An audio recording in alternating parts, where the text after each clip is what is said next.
Rolling Dice and Taking Names is sponsored by The Broken Token, creator of high-quality gaming accessories and storage solutions.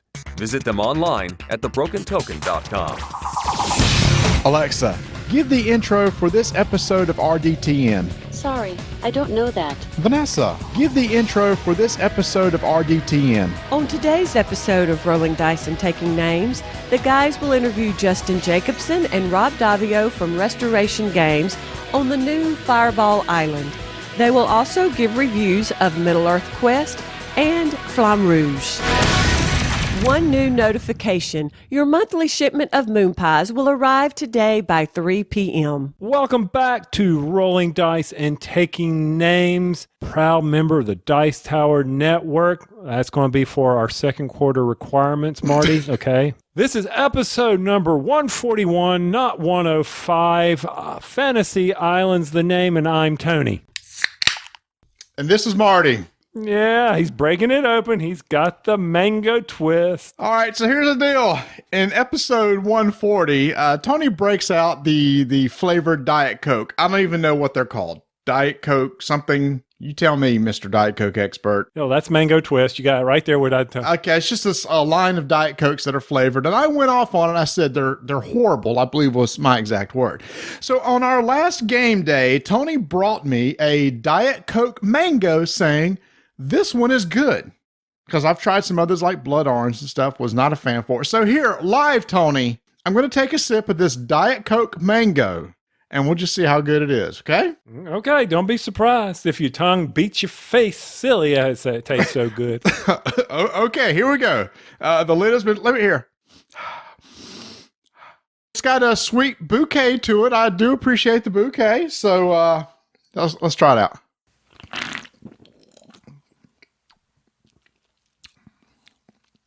I'm trying to give an unbiased opinion here, okay? Because I was really down this, so I'm trying to keep an open mind here. I need to take another sip here. Yeah, I mean, it's one of my favorite flavors of the new flavors of Diet Coke. Okay. Of all the Diet Coke flavored drinks that I've tried that have come out, I will say this is the best. Okay. This is the best flavored one that I've tried. It still has the Diet Coke taste, but it is masked a lot more so than a lot of the other drinks. So thank you for the drink. If I'm ever given another mango Diet Coke, I will partake, and I will be sipping the rest of the show here. And for me, I enjoy my Diet Coke with lime, still always will. You said it was discontinued last episode. But they're showing up again, so maybe enough letters have gone in. But I'm very disappointed in you. And me? Why? So you ran on our Board Game Geek Guild number 1589, you ran the NCAA bracket challenge, right? Correct. I cannot believe you did not run the Hallmark movie bracket challenge. That was actually something worth, you could win $10,000 if you made it all the way to the end, or if your name was chosen or something. How could you forget about the Hallmark movie bracket challenge? I didn't know the Hallmark movie bracket challenge even existed. Well, you posted on Facebook about all the new Hallmark movies that are coming out. I mean, 38 of them for Christmas?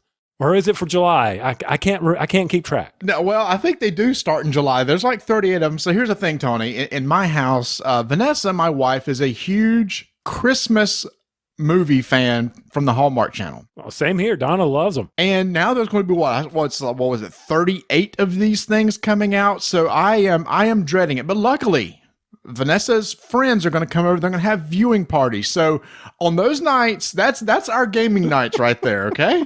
I want to get out of the house as they sit here and watch a Christmas movie, which I can already tell you the plot to. There's some person who's working hard at their job, who likes this other person, who's actually not a very good person for them. Somebody else comes up out of the blue. You wouldn't think they would go together, but in the end, they go together. You say that's our gaming night? Well, how do you know I'm not watching it with my wife, huh? I don't, and you may be. And if you do, I think that's great. I've actually sat on the couch and watched some with Vanessa.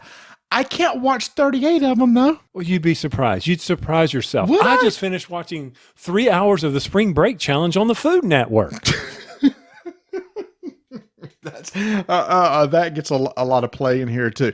Hey, speaking of disappointment. Yes. After our last episode where you came out firing with one of the most incredible episode titles to go along with the show Wheel in the Sky, to go along with the game Noria that we reviewed. In this episode, we're going to be interviewing Justin Jacobson, Restoration Games, about Fireball Island. I thought this was a freaking layup, and you come back and you pick Fantasy Island by Herb Alpert, which I had never heard before. And I said, is this the same guy that was with the Tijuana Brass? It is. It's some instrumental song I've never heard, and you totally miss the easy song that it should have been for this episode. And what was the easy song? Thunder Island by Jay Ferguson. Thunder Island by Jay Ferguson. I've never heard of it. No, yes, you have. Listen.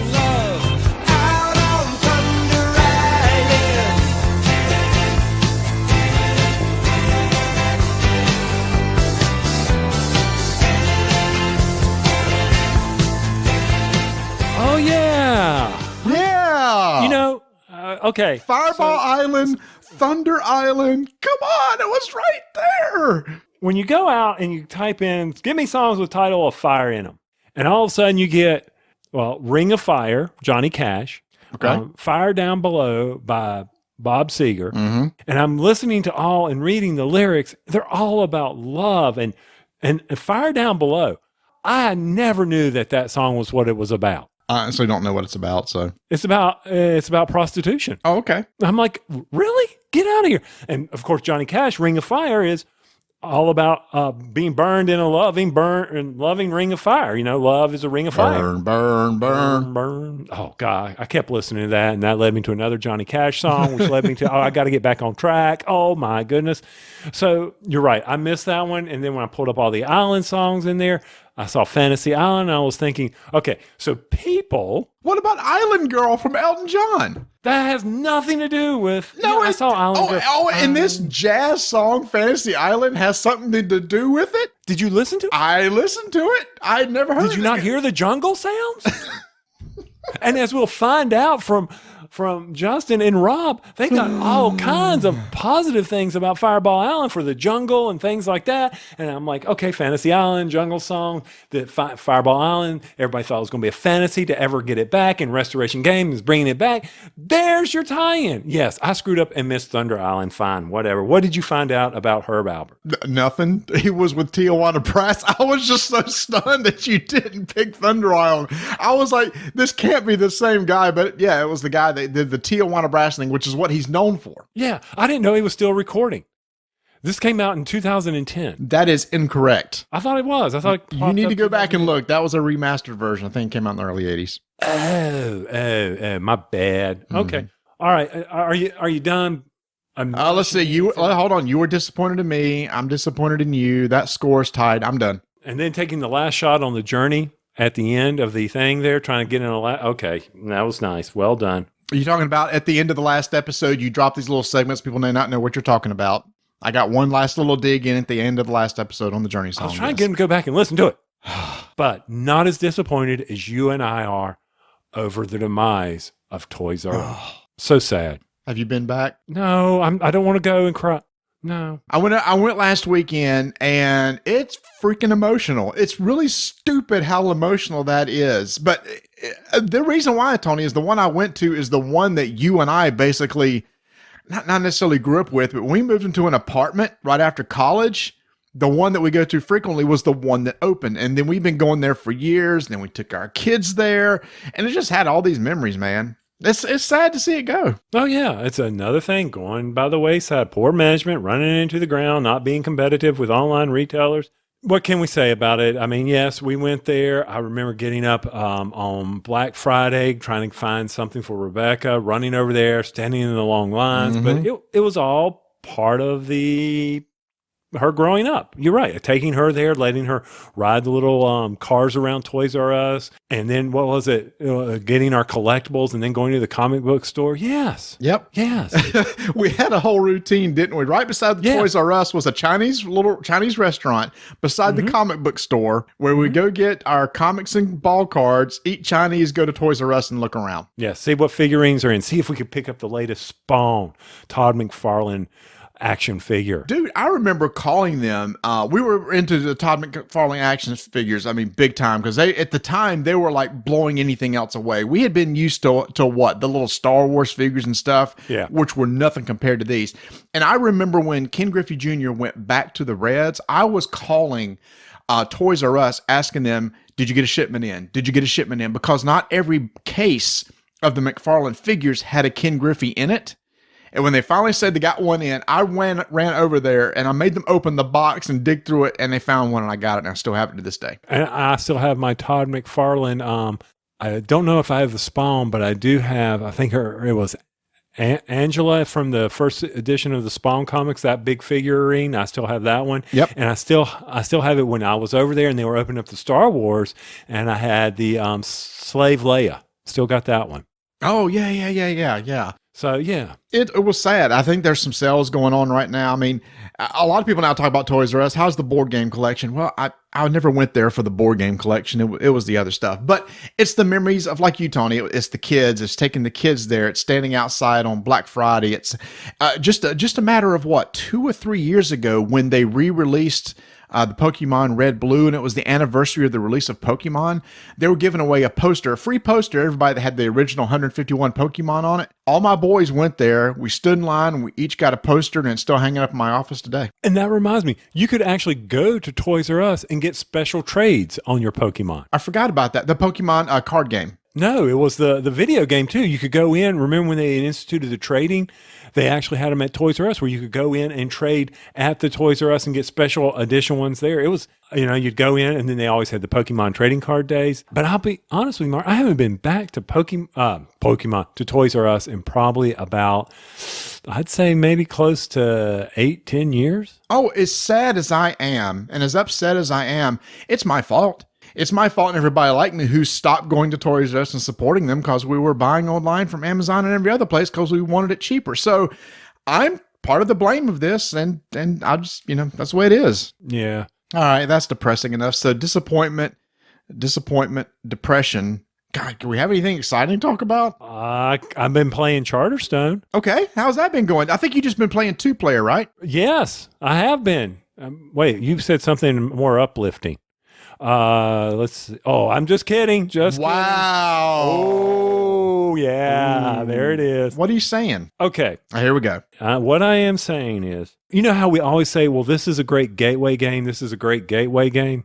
Yes. Charterstone would do that in the worker placement, I believe. Okay. I believe it is one of those games that if you put out a blank board in front of a bunch of people, and the reason why, some of the constant complaints are it's so long to get into, and we've made it through 4 games. Kevin and I have made it through 4 games. I'm not bringing in the Autobahns or Automots or whatever they call them. I don't care. I'm just doing a 2-player game. Mm-hmm. It says you can play 1 to 6. Well, by gosh, if I had to bring in some AI into it, says you don't need it, then I'm not going to do it. I want to see how true it is. And so, yes, the first few games were very sluggish, but you still have that excitement of being able to, I can put this sticker on the board. Ooh, what's the new rule? Ooh, what's in that little box? So you still have that from the legacy feel of it. Right. But from a basic worker placement game, it is a basic worker placement game. Well, over the course of games, does it get more complex? I've yet to see it. It's been 4 games. Okay. I'm serious. It's been only 4 games, 2 players. But what I've been told by Kevin is I've seen pretty much a lot of the content already. Okay. Is it more complex? No. It's hey, put your person here, get your resources, take your resources off, go do this. I don't want to be a spoiler or anything. Convert, get some victory points. Yay, we got a winner. That's really where it's going to. And I know that the ultimate goal is to get to the end. Every game will have an a winner, and that little winner gets to do something on his little tuck box. Okay. At the end of this legacy game, you'll have the ultimate winner. And how many games is it typically? I think people have been saying close to 12. Okay. All right. So you're not even halfway there yet. Not even halfway there, just a third of the way. If it is 12, I don't know. But I will say this. I can't ditz it too much. I did go to the Fun Again warehouse clearance sale. Uh-huh. And we put together an order, and I told Kevin, go ahead and order me the recharge pack. Okay, cool. so that I can get Donna involved and maybe some new neighbors who've never done a worker placement legacy style game. I think this might just do that for them. All right, you put your little worker in, you take your little worker out, you put your little worker in, and you shake him all about. And then you can have a weekly, bi-weekly, game night and play through it. Right. And this time with 4 players versus 2. And you're not inundating them with tons of new stuff, which we tend to do, right? It's like, well, let me show you this new game. Whereas new gamers like, look, can we just keep playing the old game? But this old game keeps changing a little bit over time. So I think that might be actually a good idea for people that are just getting into the hobby. Yeah. And we got into a good discussion. Mark Kell and I got into a real good discussion from the Scurry Report about how his board or whatever game he's playing will be different than mine. Yeah. So at the end game, you actually have a worker placement game. And if I go play it on mine, it may be different than yours if you were to do it. And therefore, did you actually have the, were you as efficient as I was, or was I as efficient? Oh, is that how y'all did that? But that will be interesting. I want to play someone's finished Charterstone versus mine and see if any of the strategy changes. Yeah, that'd be really cool. And I think we do have a few people around our game group in Charlotte that's actually playing through Charterstone. So that would be neat if everybody finished and then you trade the boards just to compare the experiences. So more to come on that as we make it through it. But obviously it's not a horrible game, a bad game. But is it a game that all of a sudden it requires you to say, oh, I got to go get that? If you want to try a legacy worker placement game such as this, give it a shot. I had a 2-player game that I pulled out the other day. I was last week. We were going into the weekend, and my wife said, "Hey, Marty, let's play a game Friday night." I immediately got excited, and I'm just jittery here. From the Fun Again sale, the warehouse sale, I ordered Buffy the Legendary game, the legendary Buffy game from Upper Deck. And I also ordered the Eldritch Horror new expansion, which is kind of like a campaign type game where you play it through several times. And Vanessa said, I either want to play the legendary Buffy or I want to play Eldritch Horror. Now, when she said those words to me, that would be just like her coming out in a cute little sexy negligee. That's where I was going, man. I got turned on just as much of her saying, let's play one of these games as her doing something like that. So I was just excited. I don't know which one to do. I don't know which one to do. So I actually put it on Twitter. I asked our followers at Dice and Names, what should we play? Overwhelmingly, people said Eldritch Horror. Great. So Friday night, Vanessa said, look, I'm going to go, got some errands to do around the house. You start getting the game set up. So I pulled out the base game.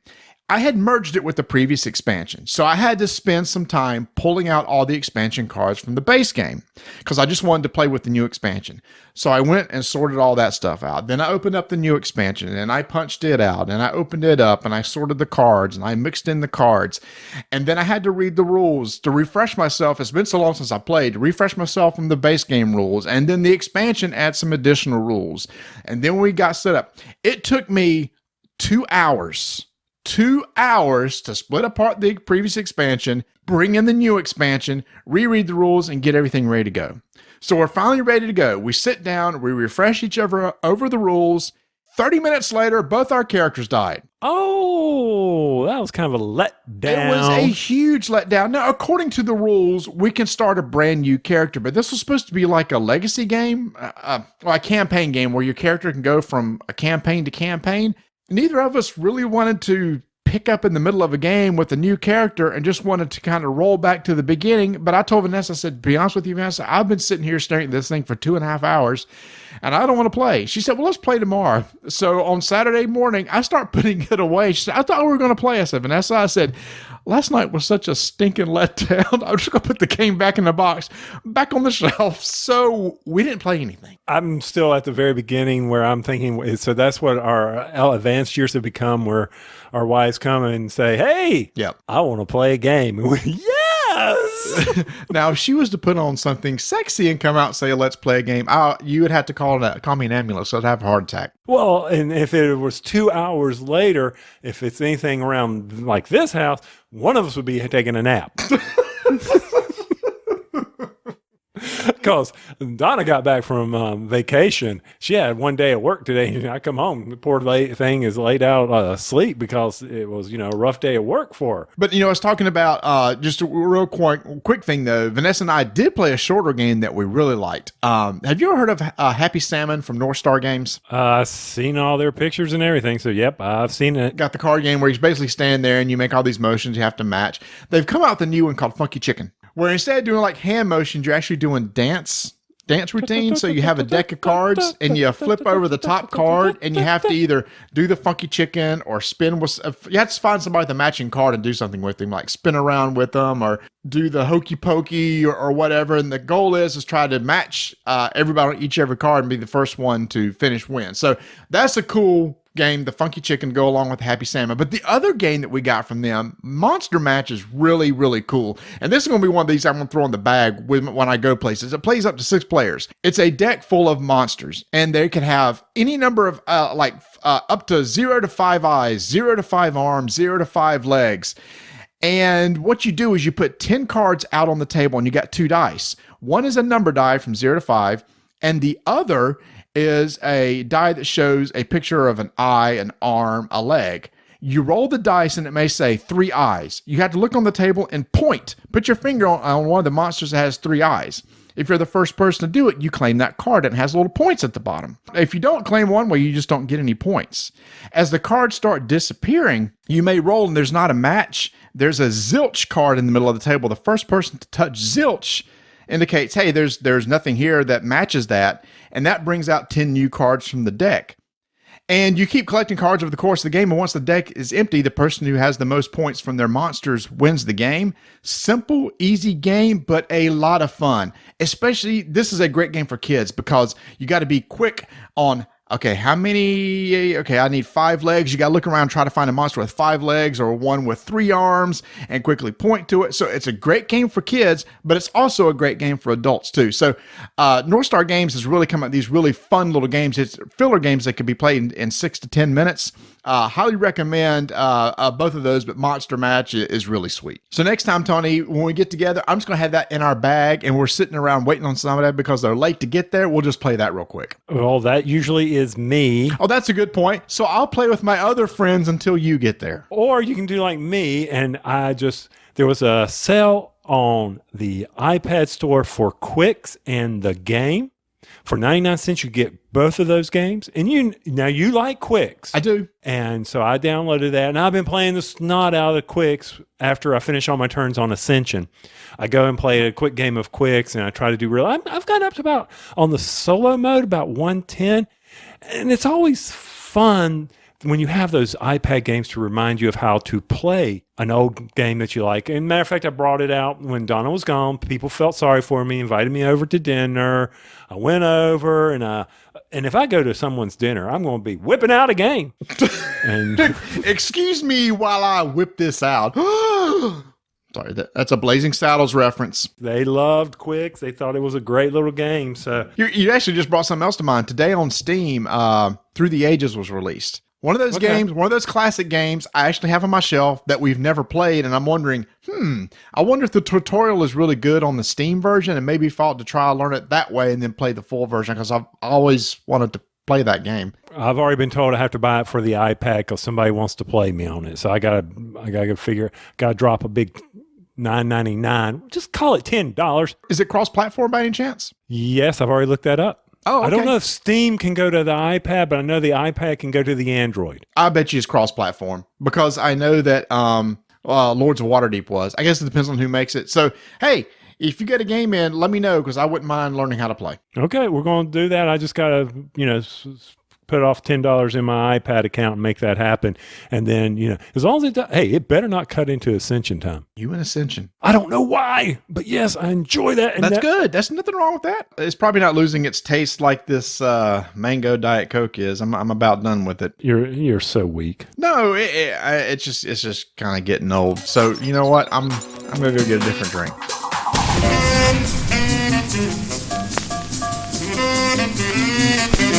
5-minute initiative begins in 3, 2, 1. In 2009, one of our favorite games came out that got us into board gaming, and that was StarCraft. Well, Marty and I got to sit at the table and play another incredible game by Corey Kaniska, Christian T. Peterson, and who was Brian what? Tim Uren. What'd you just say? Uren. U-R-E-N. I can see how you could totally mess that up. I'd set you up for that one. Sorry, buddy. So that was Middle-earth Quest. Both of them came out about the same time, 2009 Fantasy Flight Games. And you picked StarCraft over this. I don't fault you for this, but I am so glad we got to play this game because there was a mechanic in this game, Marty, that I just loved. And that was the battling with the cards. Now, for those of you who don't know, this game is all about trying to defeat back Sauron. Played by one of the players. It's a one versus mini game. While the other players are trying to win for the free people. Basically, Sauron's got a secret objective. The free people got a secret objective. When you eventually get to a certain part on the track, you see whose secret objectives were accomplished.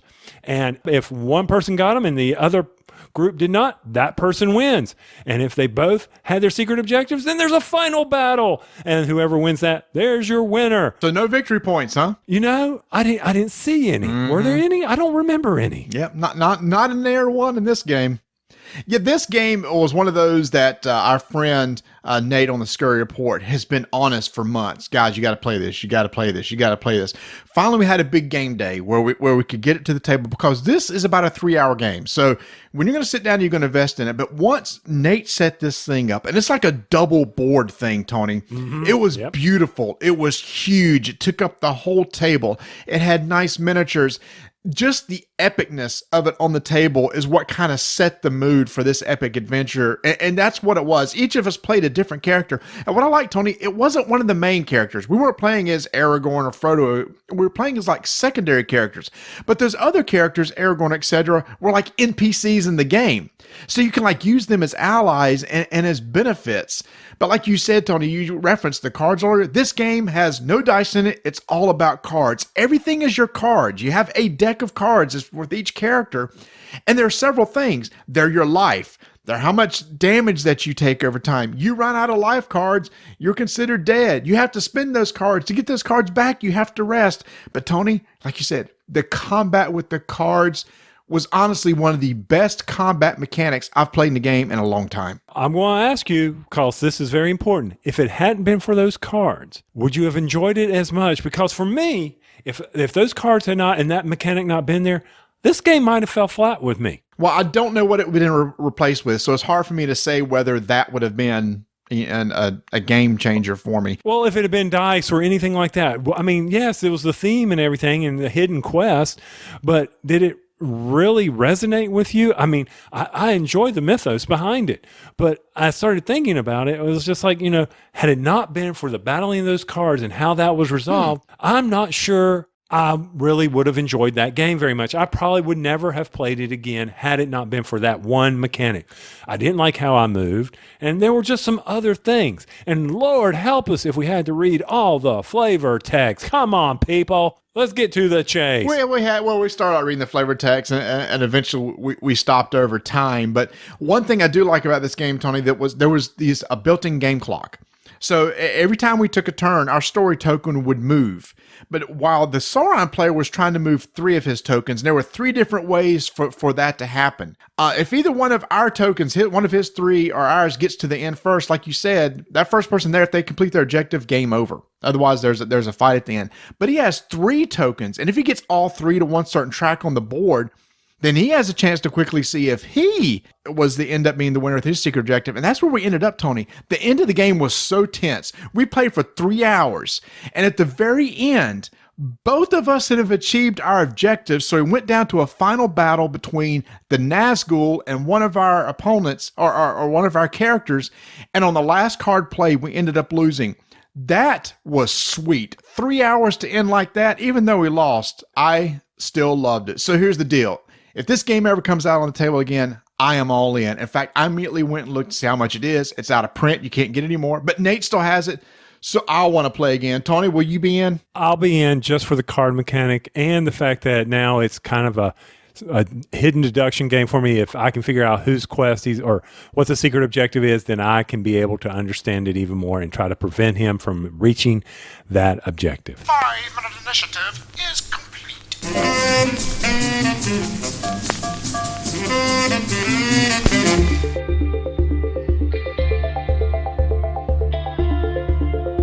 miniaturemarket.com/RDTN.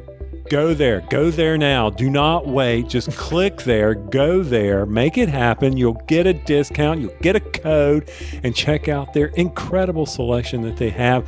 They are getting new stuff constantly. Matter of fact, I was on their page the other day, Marty, and Voluspa from Stronghold Games, I think I said that right, came in and was already sold out. I'm like, what up with that? And don't forget about their daily specials that I get that email every morning. First thing email I open up, I'm saying, okay, what do they have? What are they trying to pawn off on me today? And you got to get to that stuff pretty quick, because if you sit on it too long and you go out there, it's go, oh, too late, already lost it. Yeah, I've done that. Cheap shipping, $5.99. That's at miniaturemarket.com. Five-minute initiative begins in 3, 2, 1. 2 years ago, Stronghold Games released a game called Flamme Rouge, which everybody was going crazy about. And Tony, somehow we missed it. We saw it, we sitting there, we said, we should try this, we should play it, but everybody's already been talking about it. And it's one of those games we just never got off the shelf. So we decided one day, all right, we got a little bit of time, let's pull it off. And when I first read the rules, Tony, I was like, whoa, how can this game be so good? It's so simple. You have a team of 2 riders. You have a deck of cards for each rider. They're numbered from like 3 to 9 or something like that. You draw four cards on your turn. You pick 1 card for each rider simultaneously. Everybody does that. Flip them over. You move your little bikes around a track. And the first person across the finish line wins the game. It's as simple as that, Tony, but we had a ball playing. And I think we had a ball because bicycle. We want to ride our bicycles. We want to ride our bike. But we had a ball because... That was a waste of 10 seconds of the 5-minute initiative. And that you still interrupted me and wasted another 5 seconds. But for me... it was the placing of the card. Which cards to pick from those 4? Oh my goodness. A lot of strategy goes into that. You wouldn't think so, but there is, because you have to really be thinking ahead. You have to say, where are my riders going to come up? Ooh, what's he going to play? How am I going to slide in with him? Is he going to get it so that I suddenly am in front of the pack and I take those nasty exhaustion cards, which are only move 2, but they clutter up your deck. So you're sitting there thinking, oh, I've got all this strategy going on. How can I handle my next play? And when do I want to use these later in the game? Tons and tons of strategy that really set this game apart for me when it comes to a racing game. I really enjoyed this game. Yeah, and the thing is, though, about the cards, you're talking about saving them for later, is because once you use a card, it's out of the game. So once you've taken a card, and there's only like maybe a couple high number cards and maybe 1 deck, so you don't want to use them early. Because once they're used, they're gone. So your deck is getting smaller over time. And the 3 cards that you don't pick just goes into a discard pile. And once you've drawn through your draw deck, you just shuffle everything back together and go again. But like Tony said, if you have those exhaustion cards in your deck, now they're part of your deck cluttering up. Now, we didn't talk about it too, but there's a bunch of different types of tracks they give you to build. And there's 2 elements on the tracks that we just love. It's called mountains. Well, it's called mountains. That's great. It's called hills. And you can ascend up a hill and you descend down a hill. And there's rules for each, Tony. Remember that? Where if you're on a hill moving up, no matter what card you play, you can't move more than 5 spaces. But when you descend, you'll always move a minimum of 5. And we found out, hey, if you got some exhaustion cards in your deck, that's a great time to play an exhaustion card on the descend, because you'll get to move with 3 bonus spaces. And that can really, really cheese you off. If you pull out some big numbers and you're trying to climb a hill and you know you can only go 5, wasted energy, and you're just like, oh, this really bites. And then when you, of course, pull the when you're going downhill, you're like, okay, give me low number. Oh, come on, really? And you get these other big cards. So it can really mess with your mind. love the game. I don't know if I've stated that yet. Really enjoyed the game. It was a surprise. I was just so surprised how much strategy is into it, because one thing too is the placement of the bikes, riders on the track. Once everybody moves, you look at the track and see if there's any packs of cyclists that are by themselves. And if there's like 2 packs of cyclists and they're at least one gap apart or one space apart, the backpack will do something called slipstream, where they get to slide forward one space. So strategically, you always want to try to end up at least one space behind another rider so they get to move up one for free. But the bad thing is, if you're leading a pack and you're running out ahead, you're going to take an exhaustion card every time that rider is leading. What's so exciting, Tony, is they're just now coming out with an expansion for it called Peloton, which adds brand new tracks, adds some new courses to where there's some 1-lane tracks where typically most of them are 2. There's 2 more teams, so you can have up to 6 teams, and that means you can have 12 players playing because you can have 2 people per team. Oh my gosh, so much replayability coming out with the expansion. I can't wait to get it. This is going to stay on my shelf for quite a long time. And in fact, Tony, this is one of those rare instances where not only is it staying on my shelf, we're getting one for you too. We're each going to keep it, right? That's right, because I know my wife will love this game. And by the way, Slipstream is called drafting here in the South, because rubbing is racing, baby. Bring it on. It's a good game. People, give it a shot, and you'll love it as much as we do. 5-minute initiative is complete.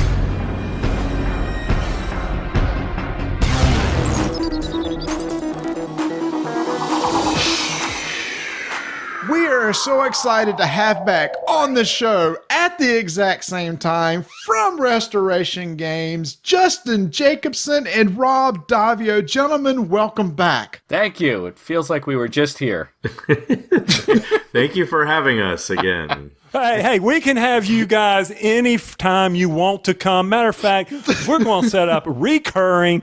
That's the way it is here. We are excited. I don't care what y'all say. I don't care if you get tired of hearing this. This is good stuff here. Okay, so I thought we were going to leave that curtain not drawn, but somebody pulled it back. This is our second time in a week sitting down together and recording to talk about Fireball Island, which is going to be on Kickstarter on April 3rd or 4th? Third. On April 3rd. So we had this incredible recording last week where we laughed and we had a great time, and come to find out one of the audio files failed. So these gentlemen were gracious enough to get back on. This time tonight, Rob brought a little, is it scotch with you this time? I said for take 2, I bring a glass of scotch, and if the audio fails again and we do it, I'll bring the whole bottle. And I don't drink, Rob, but I'll be right there with you. So I have to come clean. Marty's being very polite. It was actually me. It was my fault. And if I'm being completely honest, I did it on purpose just because I like talking to you guys so much. Yeah. Oh, that's sweet. Rob's kind of ticked off at you now for doing this. I'm very lonely. Now, I will say, the first time we had Rob on the show, he got injured. We were talking about something, and he got excited and threw his arms up and actually hurt his shoulder, I believe. I dislocated my shoulder for like a week. So now I look at Rob, and he has like his thumb all bandaged up. Now, I want to say, this was not our fault that you came in injured to this show. What happened here? I said the name of the idol. Oh.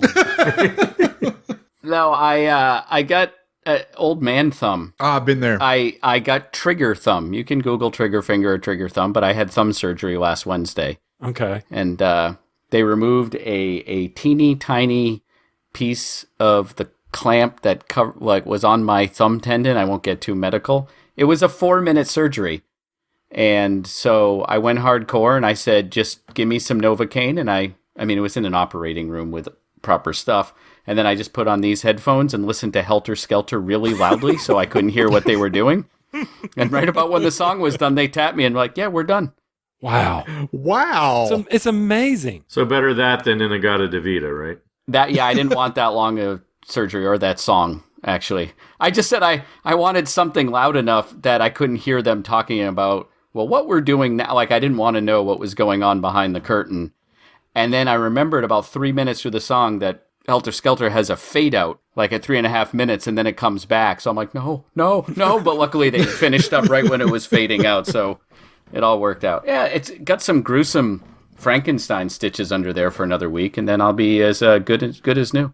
So is the rumor true that Inagata Devita was supposed to be in the Garden of Eden and they were just too stoned and couldn't get it out? I should know that. I worked on Trivial Pursuit for a long time, but I do not know one way. All right, gentlemen, we are having you on because we want to talk about Fireball Island that is going to be hitting Kickstarter April 3rd. Everybody has been so excited about this, and I think the first questions on everybody's mind is, number one, why Fireball Island, and how long have you been working on this thing? We started the company back in 2016 and announced at Gen Con in 2016.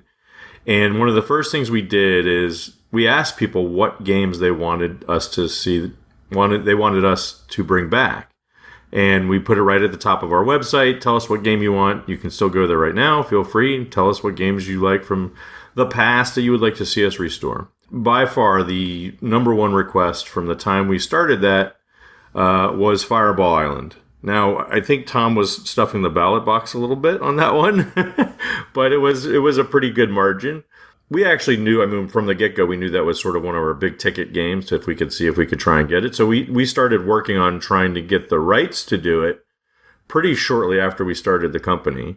And that took almost a full year of working to get that done, to the point where it was just a couple months before Gen Con where we finally got it all, of last year, before we got it all squared away. Yeah, I also liked it because it involved marbles knocking down figures, which I thought was due for a comeback. I think you're right, Rob. It really is. How often? We all grew up with the Indiana Jones and hoping Indy would have gotten squished. I never hoped Indy would have gotten squished. Are you morbid fool? It shortened up the movie a little bit along those lines. It would have shortened it quite a bit, considerably. Actually. Yeah, all of it. Yeah. Yeah, the whole trilogy, or no trilogy. Just stop there. It's a trilogy. Yes. Yes, the marbles. You speak of the marbles. Fireball Island. You only had one shoot out the mouth. Y'all have designed it. If you go and we won't say his name. He's got 3 shoots. That's he's got 3 mouths. He's got 3 mouths. That's scary. Yeah. So what we do every time with restoration game is we kind of take these buried treasures and polish them off and say, well, why was it fun originally? Let's keep that fun, and then let's rebuild it to work in 2018. And when we looked at the game, we realized that there were some things that were kind of backwards from how we wanted to do them now. It was a roll and move, very much in style in the 1980s. You rolled a die, you moved. If you rolled a 1, marble came down, maybe knocked someone over. So you didn't have a lot of control about how far you went. You didn't have a lot of control of when a marble went. But what we noticed is the marbles had these very defined shoots. So once you rolled 1, you pretty much knew what was going to happen. And we wanted to turn that on its head and said, what if you had more control over where you move? What if you have more control over what you're doing on your turn in terms of launching fireballs?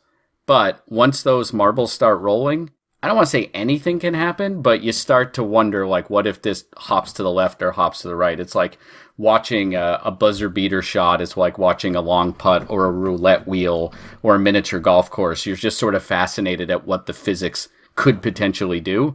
And so we tried to redesign this thing to have a lot more variability in the physics death engine. It's not pretend death. Yeah, that's what confused me about Fireball Island. You got hit by a stone, and yet all you had to do was go over to the healing pad, I guess, and you were okay. We even shortened that. Pit. Yeah, it was before you went to a smolder pit and sort of took in the healing vapors or something. Here, you just get right back up. It's very Warner Brothers Wile E. Coyote, right? Like all you'll be is a duck bill and some ashes and some eyeballs, and then boom, on your next turn, you're like ready to go. +5 for the reference. And you get a souvenir for your trouble. Yeah. We can get into gameplay a little bit more, but every time you get knocked over, you're going to lose a treasure, which is what you need to win. But then there's the sort of the special cards, which are souvenir cards, which let you bend the rules, break the rules, do unexpected things. And so if you get knocked over 3 times, you'll have 3 souvenir cards, which should enable you to have a big turn later or exact revenge. And we have found that no one likes getting knocked over and losing their treasure, but they kind of like getting the souvenir more than they dislike getting knocked over. So everyone kind of wins. And within the narrative, we thought fireball, run. Oh, hey, look at this. What's this in the mud, right? Like you kind of fall in and you stand up. Oh, this is mine now. Pure Wile E. Coyote right there. Boom, boom, right there. Warner Brothers was a big inspiration for this in terms of its tone. Now, the original game, I think the goal was you had to go and grab a crystal and try to get off the island. Everybody else was trying to get the crystal from you. Has it changed from that? It has. We still have that in there. It was a long path game, and you had to start. Someone had to get the crystal near the idol, and then there was an end space at the docks, and there were a couple branches in the path. But it was basically a path game. Once someone got the crystal, if you ran by them on the path, I guess in either direction, you took the crystal from them. Most of the time, again, you could have a card that was like, no, you didn't. And there were a couple bridges that force you to stop, and the first person to get to the docks at the end with the crystal won. So it's just a chase to get it, and then a chase to steal it. And we kept that in there just to sort of talk about the game. Justin, do you want to talk about the theme? Sure, yeah, I was going to say it's a good time to talk about the theme. So the original game came out shortly after Raiders of the Lost Ark. That was a very hot genre. People were wanting to play as Indiana Jones. But that it's been done in quite a bit. Obviously, it's 30 years later. We wanted also, sometimes when we do these restorations, we like to do a little bit of a thematic shift to sort of signal to the players and the consumer that it's not exactly the same game. It's not a reprint, it's a restoration, as we always say. And so for this one, we said, well, what if we advanced the timeline 30 years? What would have happened? And somewhere along the way, we came up with this idea of this gorgeous, lush tropical island. Someone buys it, this big adventure tourism company, and they decide to put a resort there. And, these guys are all the corporate idiots you see in all these movies where they just ignore all the horrible warning signs and the looming figure of the gentleman at the top of the mountain and all that. And they've got top people working on it. Don't worry about it. In the meantime, make sure you put in a snack bar over here. And so the concept is that the players are sort of they get the VIPs who've won the golden ticket to get there for the soft open and be the first to experience the latest in adventure tourism. And of course, they have to sign their user agreement with the waiver of liability, and also requires them to make sure they take snapshots across the island for their social media feed. But they're free to keep any treasure they might happen to find. And so that's sort of the fun of the game in terms of the theme is, on the one hand, you're collecting these treasures, which are idols and rubies and things like that, sort of typical treasures. That's the score. And then a lot of the souvenirs, which give you some of the interesting gameplay, are like the tote bag and the water bottle and the t-shirt cannon and that sort of stuff. So it's a little bit of that mashup of the high adventure is still there, the threat is still there, but there's this sort of incompetent corporation that's thrown you, an ordinary person, into the middle of it. And one of the other themes that we were working on was this Hitchcockian concept of an ordinary person in an extraordinary situation. And so we've got these sort of ordinary people who are the pawns thrown into this world of high adventure and mayhem. They're having a very, very, very bad day, and they regret not reading the user agreement. Always read the EULA. Yeah, Correct. That is true. We even came up with a name for the company that owns it. It's Ember Corp.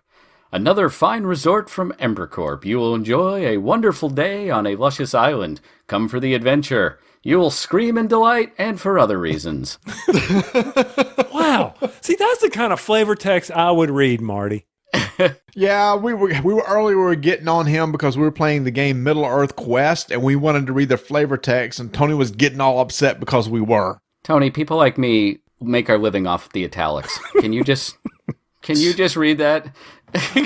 Rob, I don't mind the italics. I mind the paragraph of italics. Okay. Okay. That's fair enough. That's a frustrated literature major, right? Who, me? No, whoever was overwriting the italics, right? It's like a paragraph of italics, then it says, move back 2 spaces. Yeah, well, there is that. So one thing I do have a question. I mean, the main mechanic in the original Fireball Island, which squirrel? I was watching a show the other night, and it may have been a movie on the Hallmark Channel. I kid you not, Marty.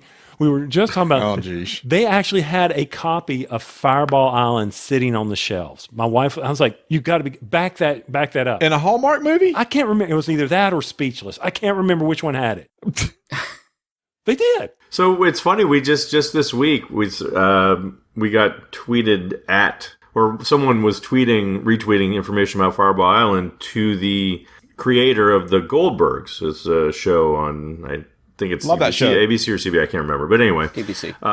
Obviously takes place during the 80s, and I didn't realize, I knew Fireball Island had been on the show, but I didn't realize it's essentially omnipresent on the show. I just never caught it before. Mm-hmm. And apparently he's a huge fan of Fireball Island, so that was kind of an interesting tidbit there. In fact, I think on one of the episodes, and I'm probably going to be wrong, somebody's going to correct me, I think they actually showed the commercial. In fact, I want to play the commercial right now. Danger lurks on Fireball Island. More than a mere board game, it's a three-dimensional adventure. Your quest, the idol's jewel. Coward, I'll go first. A shortcut. But it's not so easy. Mountains and chasms stand in your way. Got it. And beware, your foes are out to stop you with thundering fireballs. Oh, stopper. And collapsing bridges. Oh, no. Got it. Oh, dog me. And you don't win till you're off Fireball Island, the three-dimensional adventure from Milton Bradley. I'm telling you, when you guys release the game later on, y'all need to spoof that commercial, like scene for scene. I think it would be a hilarious release day video or something like that. That is an amazing commercial. I actually really like it. You won't be seeing a spoof of that on the opening of the Kickstarter. No, but I think if later on when you actually do the real release later on down the road, I think that'd be cool. So it's funny, when we did the Stop Thief Kickstarter, Asdrubal Cifuentes did a spoof of the Stop Thief commercial for us where he played every role himself with split screen technology. It's really quite impressive. So if you want to check that out, go to the Stop Thief Kickstarter page. And we actually had thought about doing that for Fireball Island, but we have some other ideas. And I guess the Dinosaur Island Kickstarter that's running now, their video is like an amazing spoof of like a 1980s game, board game. 90s. Their whole thing commercial. is 90s. 90s board game commercial. So I feel like we might be dipping into that well a little once too often. We're going to have to come up with some other stuff. We got some ideas though. So one of the big things for this Kickstarter is we want to do some fun stuff. So we've got lots of ideas that we're sort of throwing around, some wild stuff that has very little to do, honestly, with the Kickstarter, the game, anything. It's just some fun stuff that we think the fans will enjoy. And, we want to make it a real community around this game. We know this game is beloved by lots of people, and we just want the Kickstarter to be a lot of fun in its own right. Well, let's talk about some of those because this episode releases the day the Kickstarter is out. So what will they say? By the way, congratulations on funding. Well done. Thank you. Thank you. You said it came out the day of the Kickstarter? Yeah. I like your optimism. I love your optimism. Thank you very much. Yes. Oh, look, wait. We can just watch it. It's like the national debt numbers. Watch them. Look at them spin up. There you go. Look at that. You can't even keep track. They're going so fast. Imagine if that's my week next week. Woo! Oh, that would be crazy. That would be awesome. All right, so what do we have? We've got the main game, which we've been sort of talking about a little bit, but I feel like I kind of want to button up for the people listening, the actual gameplay. Right? We sort of talked about the theme. So you're on this island, and you land on a helipad, and the helicopter's not going to come back until one person comes back to the helipad with 3 different pictures from 3 different parts of the island. Because one thing we want to do is we want to make the island bigger, because everyone remembers it being huge. Like, really big. And it is big, but they remember with that kid-type view that it was like their dining room table. Mm-hmm. So we made it bigger, but in order to make it bigger but fit in a semi-reasonable box, we split it up into 3 different trays. So you have 2 trays next to each other and a third one on top, like stacked solo cups. So you basically have to get one picture from each of the 3 different trays. And instead of being one path, it's a network of paths that you can run around on. You have a hand of cards, exactly 2 action cards. And on your turn, you play one of your 2. It'll tell you how far you can move and then what you can do that's special with that card, the action. Oftentimes it's something you do after you move. Occasionally it's something while you move. And that ranges from activating the idol on top of the mountain to flicking one of the ember marbles that are around, like the secondary marbles, or maybe rotating something.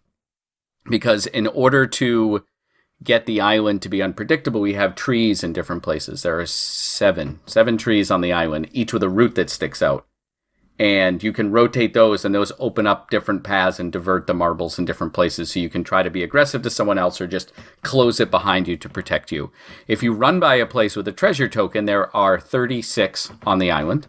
You pick them up and you grab them. Every time you run by one, you pick it up and you grab one. And you might have like a special card that says grab all of them from a spot. So if a spot has 3, you get all of them. That's your turn. Then the next person goes and you go around and around until someone's gotten a picture from all 3 places and they run back to the helipad. And then it's a mad dash and everyone has exactly 2 more turns to get back there. You don't draw any cards. Whatever 2 cards you have left in your hand, those are the cards you have to use to get back. So you need to sort of pay attention near the end to keep a high-valued card or not wander too far away. And then you score. And there's 3 types of treasures, and they score slightly differently for sets. And then you get a bonus if you have a full set and bonus for pictures you've taken. It's not complicated scoring at all. Big points for Heart of What's-His-Name. Heart of What's-His-Name. There is a gem. We have a gem right up near the idol as an homage to the original. And if you go grab that, once it's picked up, it can only be stolen if someone runs by you and takes it, just like in the original game. So once someone gets it, it's a hot potato. So you don't necessarily want to, you kind of want to stay away from people, and then they want to get you, and that's a big treasure thing. And then you put it all together, and that's how many points you get. And you get a bonus if you made it back to the helicopter, and you're penalized if you don't. It's a little bit up in the air because we just today got the first official plastic, I'm showing it on camera that other people can't see, vacuum form tray. So now we can see the marbles running on the exact surface they're going to run on the exact mold they're going to run on. I was very pleased for a first draft of what was working. There were teeny tiny things I want to adjust.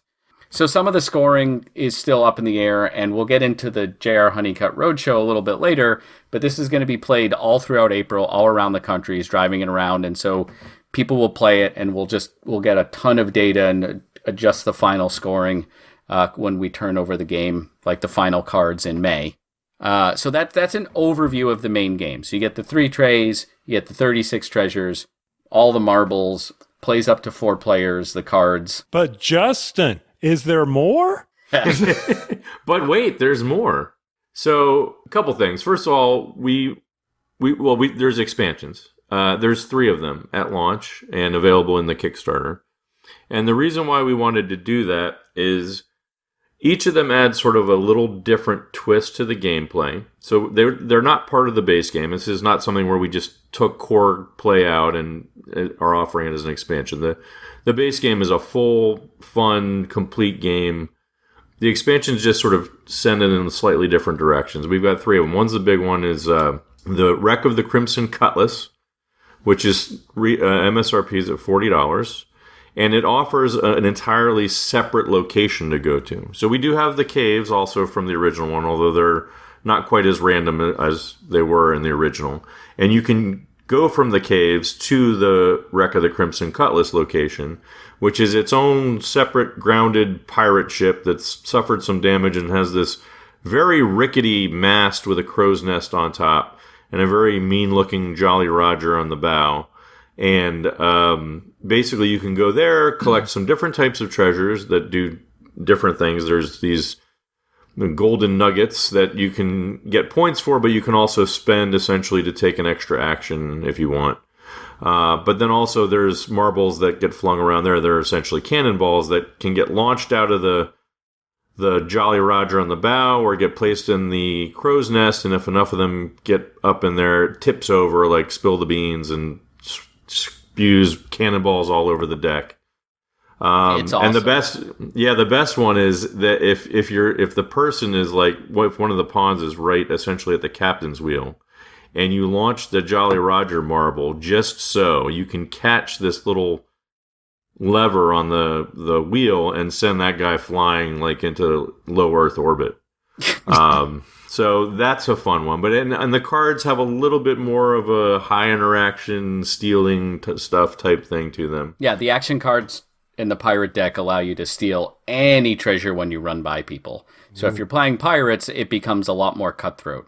Normally you have to knock someone over to steal their treasure. Now you just run by. I got it, Marty. Cutthroat. I got it.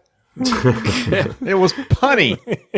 Yeah, my favorite part is the way to build in the need for people to order parts for later when they lose the little guy who goes flying off the table and they have to come back to Restoration Games for their I don't know, their restoration kit. If I'm being honest, I am terrified at the parts replacement aspect of releasing this game. Yeah. But it is what it is. We gotta do it.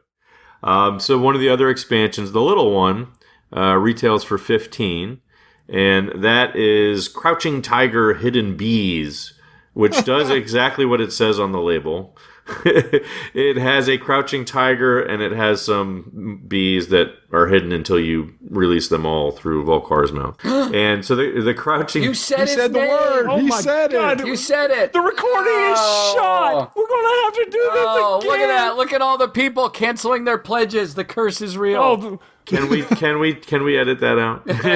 Yeah, sure. We edit that out. no, Right look, out. it's going back in reverse. The pledges are going down. Look at it rotate. The Earth's going backwards. So the crouching tiger is like the ants in your pants ants, where you actually take this plastic tiger. He's very beefed up. He's a beefy fellow. And you put him on the side of the board and you push down on him and he launches towards the... Whoop. Hello, who is it? See, I told him not to say it. So wait a minute. Let me get this, Rob. You finished off your drink, and now we're going to shift to water. Yeah. Okay. I'm not going to get wrecked on your show. So. Next Monday I will. Next Monday you'll get everything. Well, another thing. Let me tell you about the idol. All right. Now restore this. You got that right, boys. So we're releasing some bees and some pants or something like that. What we got? That sounds comfortable. No pants. No pants. Crouching Tiger, Hidden Bees. And then the middle expansion's $25 MSRP is The Last Adventure. And he's the guy who's been trapped on the island for 30 years and actually knows what the heck he's doing. And he introduces, we have a new mini for him, so he adds an option for a 5th player. And a bunch more cards and treasures and things like that. And also snakes, which are smaller green marbles that can bite people. And they poison you. It's great. Snakes. It had to be snakes. Exactly. It had to be snakes. And of course, a giant boulder, as we were talking about before. Yep, a giant foam boulder that comes out of caves and goes around. It's great. I just picture the guy coming out of the woods like the 80s action hero, like, come with me if you want to live. Right? And he's like, he knows the way. And then... one of the things is not only does he allow a 5th player, but he sort of makes the 4 helpless tourists into I can do this. And so you get player powers when you add that in. Cool. So they actually become they each have a little thing that they can do that's different. And does it change over time? No, they change instantly. It's like a montage just happens. And then they're just good at stuff. Yeah, the guy dus his necktie around his head. And there's and then he's there's an ready 80s to go. montage with fake drums. Like that sort of thing. The synth drums, yeah. Yeah. And then they just get the player power and they're off and running. Okay. So I want to just tie it all up in a bow. The base game MSRP is for $70, but it's available in the Kickstarter for $60. All right, cheaper. And if you go all in, so we have 2 tiers. You can get the base game, or you can get the base game plus all 3 expansions, which would normally MSRP at $150, but you can get in the Kickstarter at $130. And in addition to that, we'll have some add-ons and extras, freebies for backers and things like that. Like I said, we're going to add in all these fun things. So we're looking at, adding some extra cards if we hit stretch goals that we'll just throw in free for the backers that will be available afterwards. So they're not Kickstarter exclusive, but they won't be free. Yep. And then also, if people want to mix and match, if they just want one of the expansions, they'll be able to do that. They'll just back the base game and then be able to do that in the Pledge Manager after the Kickstarter closes. But all this will be available even after the Kickstarter closes in your retail stores. You'll just have to pay a tiny bit more, so forth and so on. Well, Correct. that's great because a lot of people complain about Kickstarter exclusives like, well, geez, if I would have known, I would have backed it then. It's like, well, guys, even though you didn't back it, you still have the option to get it. So that's good. I think that's the best way to do it. If you back it, you get it for free, but you're not out if you didn't back it. Yeah, that's the hope. Yeah, I mean, we looked at a lot of Kickstarters and looked very closely at what people like and don't like, and we're just trying to make it, like I said, as much fun for everybody, try and make as many people as happy as possible. We know it's the internet, you can't please everybody, but I think we've got a tier in there just for brick and mortar stores, game stores, to give them an option to do it, because we know that Kickstarter can be a problem for them. So we're trying to look at all the angles and sort of see what we can do to make sure there's something for everyone in there. So this vacuum form map that you've put together, the 3 tiers, one of the original knocks on the original Fireball Island was, yes, Rob's showing it to me again. Do me a flex challenge or a tensile test on it. Are we going to have breakage here? Talk to me. Well, I don't want to do it too much. The thing that people can't see is the final game is going to be a clear tray, and then they're going to print on the bottom of it. So as you play on the top, it won't wear the paint off because all the paint is underneath it. So when they sent us our sample, it's great, but it's clear. So my wife and I are in the middle of hand painting it because this is the one that we're going to have on the Kickstarter and on the roadshow. So it doesn't bend much. It's pretty sturdy, but what I don't want to do is prove it and then flake paint off because this is sort of a handmade prototype we have here. Now, there's a lot of trenches and everything on that thing. How in the world did you guys engineer all those tracks and the 3 tiers to get the balls to roll correctly and all like that? Was that trial and error? Yeah, so I just want to say, one of the things I was thinking to myself when we first got the rights to do this, like, why has it been so long since someone brought this back? Because it's very popular, people love, and now I know why. Because it is an absolute beast of a design project from top to bottom, from start to finish. It's been unbelievable. The stuff that we've learned during this process that we didn't know. Rob can tell you about it, but it boggles my mind, all the stuff that all the hoops and things that we've had to jump through to get it to work. So, Rob, tell him. You lived it. Yeah, we sort of had a couple phases. We started out doing everything digitally, right? Like looking at the trays and kind of like what's their footprint and how tall they'll be, and did some samples. But the problem with doing stuff digitally is you can't touch and feel it. Like you can say like, well, just that, is the marble going to go left or right here? And they're like, I don't know. So it was a very good way to get like a big view of what we wanted in the rough footprint. And then we took the sort of 3D print of these trays and we brought it to a place that's relatively close to me. And I used to do a little work with them when I was with Hasbro.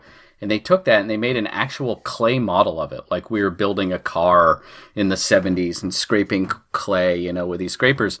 And I would drive down there, we'd literally roll marble down and then we'd put some clay and roll a marble down and scrape some clay and put a marble down and tweak some clay. And we just kept doing that until things were roughly going how we wanted. But we recognized that clay is sticky and plastic is smooth. So the marbles will go faster than that. So we had to make everything go slower. And then we had to carve the clay to make it look like rocks. And then they took it and they brought it to like a 12th level wizard who turned the whole thing into a 3D file. Like they took some sort of scanner and scanned every fraction of a millimeter of this clay model and turned it into a plastic tray. And that went off to China and they made a rough mold and we got that today. And like I said, it does definitely go faster. There's a couple things I want to slow down a little bit, but overall, everything's staying on the tracks and everything's going well. And that's where we are. And we're looking at between that intersection of not having to charge people an arm and a leg. We like to make a profit. It has to fit in a box, but it has to be big. So there's been all these different intersections to kind of get this to work. And I'm really happy with where we ended up. Well, I can't imagine the tooling cost on this. Obviously, this isn't, some cards and a board. The tooling, and now it sounds like I have to do some retooling. Isn't that really expensive? So vacuum form trays, if we want to get really inside baseball, are a little bit different than injection molded in that they don't use as much steel. They are still expensive, but not as expensive. But what our factory did here is they made temporary tools that you're only going to be able to get a few shots out of before they like sort of break. Like they're not enough to do a full print run, but much cheaper to make. So that we could get these and we have 2 sets and they have a set and I can look at it and be like, this needs to come down a little or this needs to change or token, this treasure token, when a marble goes by it, it's vibrating it and it falls onto the path. Like that's what I noticed today. So we need a way to get some tokens from sliding off. You've designed a lot of different games that you're actually against like some physical constraints that you have to deal with that you didn't have to do for like, your legacy games. You don't have to worry about vibration and speed of things and angles and everything. Yeah, this is a lot of toy design is what it is. Yeah, and so the result of that is the cool part, like what makes it worth it all in the end, is that the game experience is unlike anything else you have. There's nothing else like this out there. And that's just the way it is. It's the nature of the form factor and the gameplay all interacting with each other. And that's what's so cool about it. That's why people like it and still remember it. I mean, that's what it's all about. Once you assemble all the 3 boards together, what is the footprint on the table? How tall is it, wide and everything? It is, I always have to do the math, about 26 inches wide by 26 inches by 17 inches. And then the height to the top of the mountain right here is just under 5 inches. And then the idol that sits on top is another 5 inches. Wow. That's going to look good on a table. Yeah, no, I'm going to start putting pictures out to, like, we'll have it on the site and our Twitter feeds. Like, we're going to kind of be doing we're going to start pushing out all the playtests we're doing and the painting we're doing and kind of showing the behind the scenes of getting the model ready in time for its big debut at the Kickstarter. So people start to see all the different pieces and how it looks. We didn't want to do it right away because we're like, here it is, and it looks like an invisible island. Like it's clear. Like, hey, it's gonna be great. And so now that we've got some paths on there and we've got some fire trenches starting to come together. So other than this incredible amount of work on Fireball Island, which once again, look, hey, it's fun to. Do we need to keep talking about it? Jeez. I'm picking, guys. I'm picking. Wow. We'll be here next Monday talking about it, so why not? Why not? You know, what's funny is when we were talking and I squirreled away about seeing Fireball Island, my original question was the whole mechanic of rolling dice and moving and how you changed it. I'm so glad you picked up exactly on what I was trying to get at, guys. I didn't even have to ask it. Thank you. Yeah, you're welcome. It's our specialty, yeah. Yeah, so for people that missed it, there's not one die in this game. No, there is a die in this game. There is a 3-sider. No, it's a 6-sider labeled twice, sorry. Okay. I was like, how do you pull that off? There are still caves on the island, but instead of being numbered 1 to 6, it's numbered 1 to 3 twice. And also there are the caves 1 to 3 on the pirate island. But there's one card in there that lets you roll the die. I probably want to put a couple more into the Kickstarter stretch ones now that I think about it, which is you roll the die and you move exactly that many spaces, which is good if you just need to move like one space to get to a picture space and you don't care. But the fun part is after you move that many spaces, you pick someone else and move them that many spaces. So you may all be tucked away safe and I move 2 and then I'm like, oh, here you go, Marty. And I'm like, Justin, it's your Enjoy turn. the view from the bridge. Enjoy the view. Enjoy the view. Let me step you out from behind that route where it's nice and safe to the other side of it. Go ahead. Now it's someone else's turn. So it's just, I don't move you far, but I can basically get you out from your protective hiding spot. No, I just like the whole idea of the crow's nest tipping over. That's really cool. Yeah, that's kind of fun. We actually had to shorten that a little bit in Final Design because it was coming down so fast that you missed the cool part. Like it was like boom, and your eyes were like, I don't know what happened, and we'd like video and watch it. Like that was so cool. We didn't see it, so we had to shorten it so it went over slower, so you could actually see all the marbles rolling on the tray. Yeah, the other cool thing is on the deck of the ship are these cannons that you can rotate to sort of somewhat steer the marble mayhem or shield yourself. And I have something similar to that on the main island too, is these trees that we added that are not in the original game, which are great because on the one hand, it also adds this 3D verticality to the game, some more of that. So the game, again, adding to that table presence, but it also have these roots that act sort of like pinball flippers. And one of the things you can do with some of the action cards is rotate the trees so that you can use them to divert marbles either away from your path that you're on or towards someone else and things like that. So just little things like that we did that, give people a little more control. And then, like I said, also add to the aesthetic of the game. I was really hoping you were going to tell me the cannons were spring-loaded. We thought about it. That was our initial design. We thought about a lot of things that were spring-loaded. Like, there were all sorts of things. And then there were liability issues that I brought up, not even Justin, our lawyer. I'm like, no, I worked at Hasbro too long. Like, there's projectiles and eyes and all sorts of stuff. And we were looking at snorkels. Like, you drop a marble down a snorkel and it comes out the short end, which looks like a cannon and fires onto the island. And all sorts of crazy stuff that we eventually it didn't cost out or just weren't fun or were like way too much gimmick for way too little payoff. On the other hand, I will add that we do have lots of ideas that are still pretty good that are in the hopper. And so obviously, depending on how well the game does in the Kickstarter and down the road, we'd love to do more expansions. We have ideas. Oh, yeah, I'd love to have a year or two. There are 3 that we could start on tomorrow. That would just be a lot of fun. Yeah. Now, you guys just got the prototypes in-house. This is a week before the Kickstarter's released. Will you have videos showing how the marbles work on the actual game? I mean, yeah. We have those up and ready to go? Okay. Well, we will have renderings, 3D renderings of the island, but I personally want to have real video of marbles going down. But right now, we'd either be showing it on a clay prototype, which looks cool, but you're like, is that going to look? It begs a lot of questions.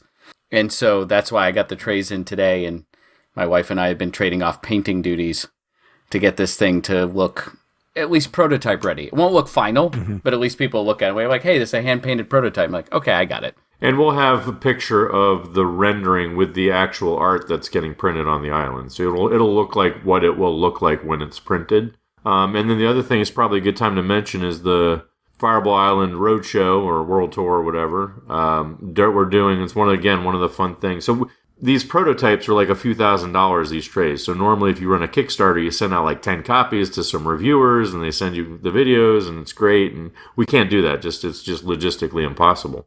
So we tried to come up with this idea of what we could do that we could essentially have people responding to the game and interacting with the game when we only have one copy. And so JR is like, well, let me take it on the road.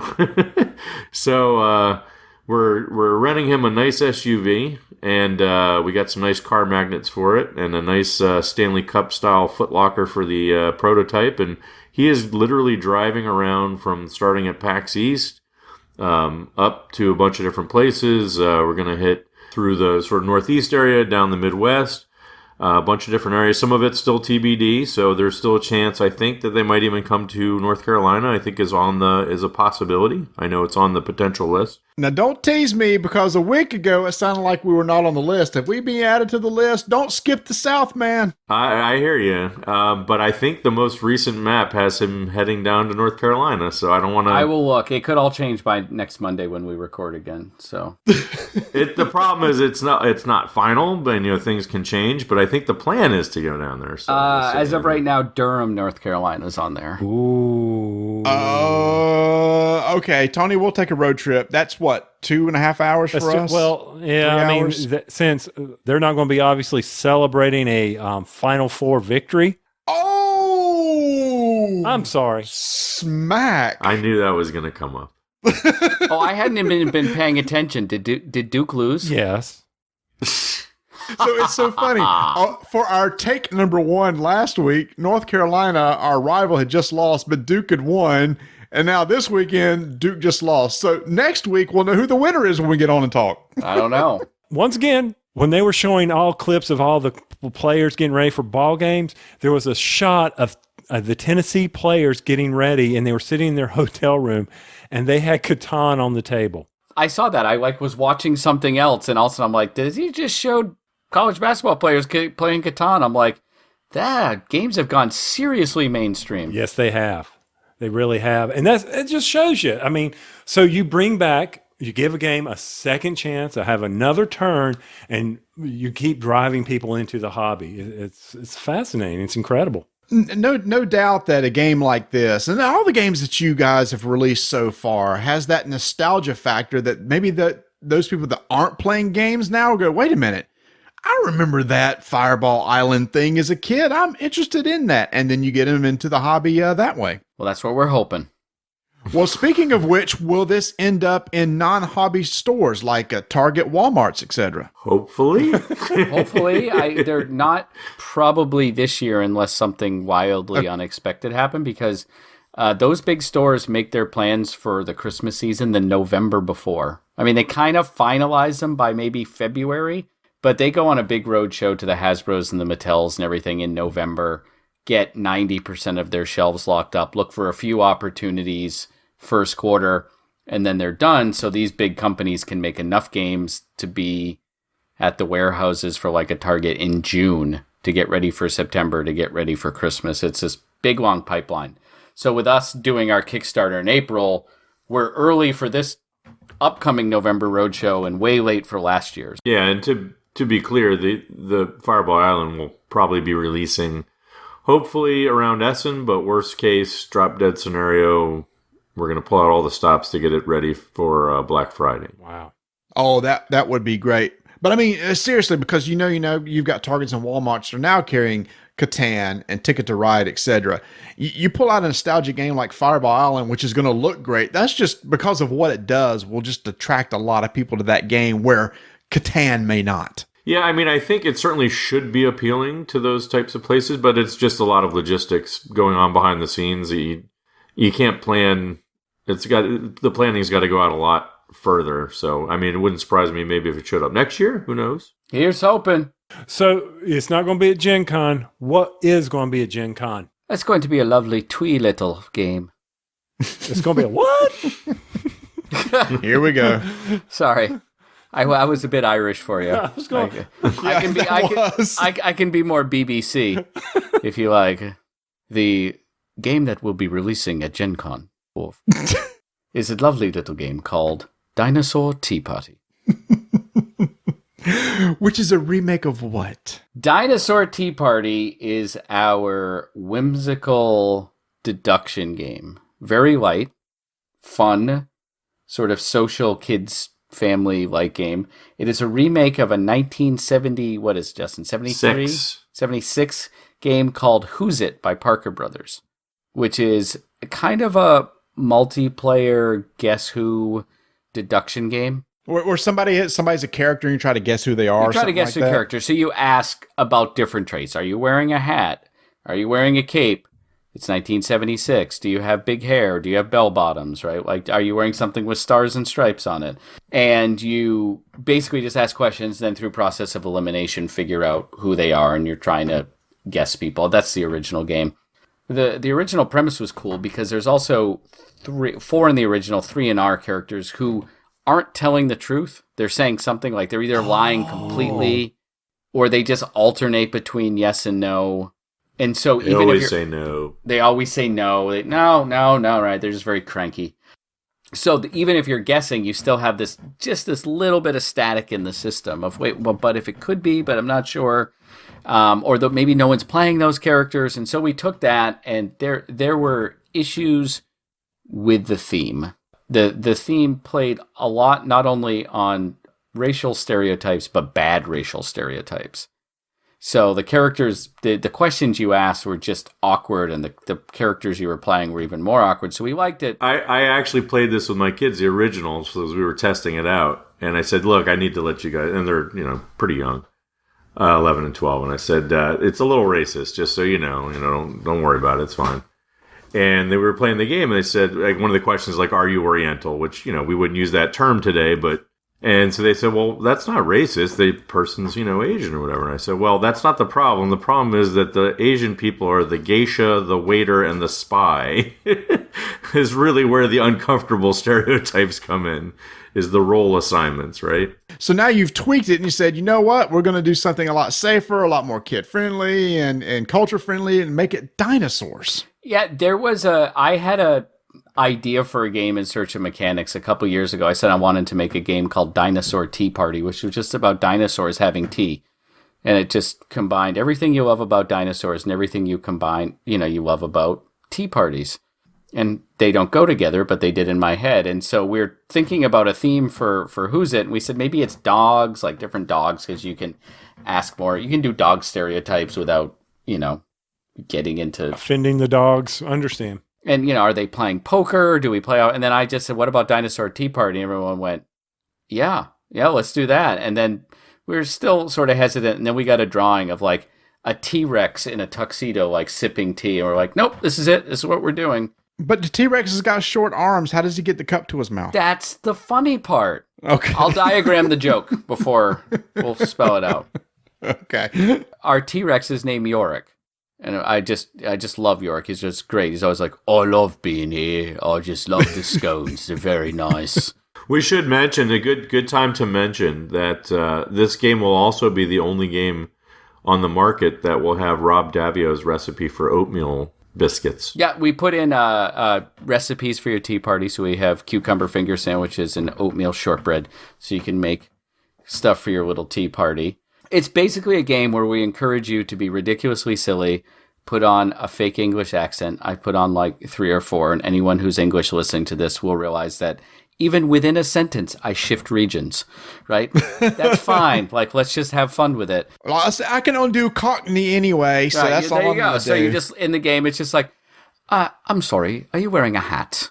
Right? And the whole idea is that you're at a party, you're a dinosaur, and you're dreadfully embarrassed because you're a British dinosaur, that you don't remember everyone's name. So you're trying to ask sort of probing questions to remember their name, and you want to be the first one to get 3 people's names. Unlike the original, if your name is guessed, you just get a new character, and you're still in the game, and you're kind of off and running. And it's silly, and it's fun, and it takes about 20 minutes, and I wasn't at Gamma, Justin was, but from what I heard, I was delightfully surprised at how many grown people wanted to just settle down with a nice game of Dinosaur Tea Party at the end of the day. Yeah, it was funny. At Gamma, we had on our demo table, we had the something else we're coming out with. It'll actually be available in probably July. Is the new expansion for Downforce, Danger Circuit, which features a new double-sided board with 2 new tracks and 6 more player powers. And I had that laid out, and then I just off to the side, I had the box with Dinosaur Tea Party, and I had some of the cards out so people could see the art. And I couldn't get anyone to play Danger Circuit. Everybody was like, can we play the dinosaur game? So it was, the art just really draws people in. I should mention the artist is Matejos Gelisabrasi. I might have mispronounced that. Would not shock me. But anyway, fantastic artist. So the art really draws people in. The theme is great. It's just fun. Even if you can't do a British accent, doing a bad British accent is pretty much even more hilarious. So it's just a lot of fun. Quick game. MSRP for $19.95. That should be out at Gen Con. And then you said that the Downforce expansion will be out in July, but obviously it'll have a big showing at Gen Con also. Right. That'll be the first convention it'll be available for purchase at. And that's really, I'm excited about that because one of the first, everybody, Downforce has done extremely well for us. We're actually already on our second printing. And the one thing we kept hearing, of course, is more tracks, more powers. And so we listen. And the tracks are actually really cool. There's one track, which is the Crosstown Speedway, which is sort of an urban neon lighting track through downtown that has loops, crossover loops, where the people in the back can actually block the people in the front. And then it also has these 2 split track areas where you can go the shorter route, but it's only 1 space wide, so you could get jammed up, or you can take the safer route, but it's a little bit longer, and you got to make that choice. And then the other side is the Switchback Pass, which is sort of a dangerous mountain track with like some spaces that have rubble in them, which is a riff off the Daytona 500 passing lane mechanism, which is basically spaces that you can use to pass other cars, but you can't end your turn there. And so that offers some interesting choices as well. And then we've got obviously 6 new player powers, so you don't have to use the ones you don't like from the original, or you can shuffle them all together, or however you want to do it, and mix them in there and have fun. And that's also, it's the same huge, gorgeous 6-fold double-sided board, and this time the track art is done by the cover artist, Tavis Coburn, and it's also retails for $19.95, and it fits right in the base game box, so... Now, what about all these other secret project names? Can we talk about any of those, or is it still too early? I love this thing because I never know what our project names mean. So how do you know what you're working on? I can assure you that it's too early because I'm the conservative one who's like, no, now, right? Like I'm the one who wants it nearly on the boat before we talk about it. Because I did a little game called Seafall, which I mentioned 3 years too early. I think I've heard of that game. Yeah. So that's fun. As Seafall is actually the first time that we sat down with Rob and played a game at BGG Con many years ago. Yeah, I remember going over there. It was. And he was sitting there cutting stuff out for us. I was like, I know. Everyone needs a white whale, and that one's mine. So, and so I I want to hear our project. I want to hear our project names. So the background for this is have this fixation. I know it's just deranged, but with coming up with the perfect project name, which has to be something that is meaningfully relevant to the game in some way, but I'm terrified that people are going to crack the code, so I have to make it so obscure that even when I tell you, it takes like 10 minutes for you to suss out how it's related to the game.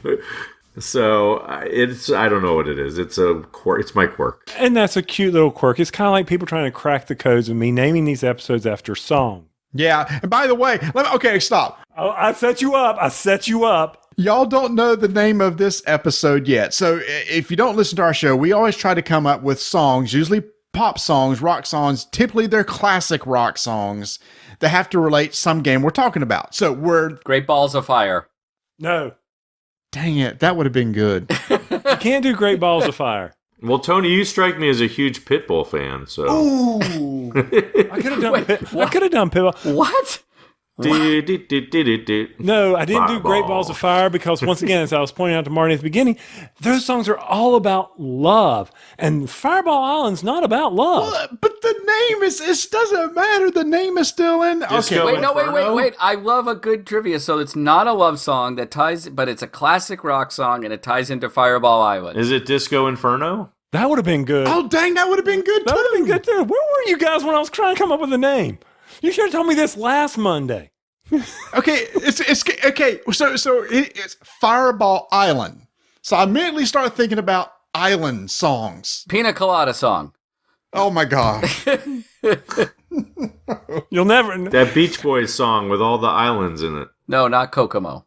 That Yes, one. No, it's not Thunder Island. So Tony, maybe my obvious choice was not right either. Okay, so Tony named this Fantasy Island from Herb Alpert. And the Tijuana Brass? Yes. Okay. Well, I know him, but I never heard that song before. I don't know the song. If you listen to it, it's got all this jungle noise going on in the back, and I'm thinking, racing through the jungle, carrying a jewel. It was an epic fail. It was almost a Seafall fail. Oh my gosh! Too soon. I'm sorry. Love you, Rob. Holy crap! I'm kidding. Hold on. I need some aloe. There we go. Maybe you should go get that full bottle of scotch. Next week I will. We also would have taken Jungle Love, right, by Steve. Dang it, that would have worked. All right, so I just thought of island songs. The first one that came to mind was Thunder Island. I don't know Thunder Island either. Bungle in the Jungle by Jethro Tull? Like, what are we... See, Marty? Okay, never mind. So, never mind. My idea was stupid too. So, I'll accept. What about Island Girl from Elton John? I don't know that one. Oh my god. Oh, I'm sorry. No, wait a minute. I'm sitting there going to say I'm dating myself. You ain't that much younger than me. We're like the same age. but I do want to say thank you guys for the cooperative mode of Stop Thief. That's incredible. When's the solo mode? Soon. It's designed. It's just the question of app development. So, and that's, it takes a little while to make sure it gets right, and then we have to test it. So that we actually rushed this one out because we wanted to make sure we had promised it, and we wanted to make sure we got it out. And we found a bug shortly after we did it, so we fixed that. It's patched. If for some reason you've tried it and had a problem with it, it is updated, so please update your app. But yeah, we should be moving into app development on that soon. It's just a question of we're obviously putting a lot of focus on Fireball Island right now. But the mode's actually been designed, so it's just a matter of... It's designed and it's tested, and I was talking today, and we were trying to figure out when we were going to have a meeting with the app developer. I'm like, we need to wait until Fireball Island Kickstarter is done. We just don't have the time to take our eye off the ball on that one. Yeah, but you've already funded, so it really doesn't matter. You can get started on the next game now. Yeah, that's so by the time this comes out, that's what we'll be doing, right? We'll just be like, okay, that's launched. Let's just go have a meeting. That's how Kickstarters work, right? You just hit start and you come back 30 days later and you're like, oh, it's done. It should be shipped to me by now. Well, that's how it is for Rob. No, I'm just kidding. Oh, no. That's not a burn on Rob. That's kudos. Part of the deal was I had to do all the grunt work.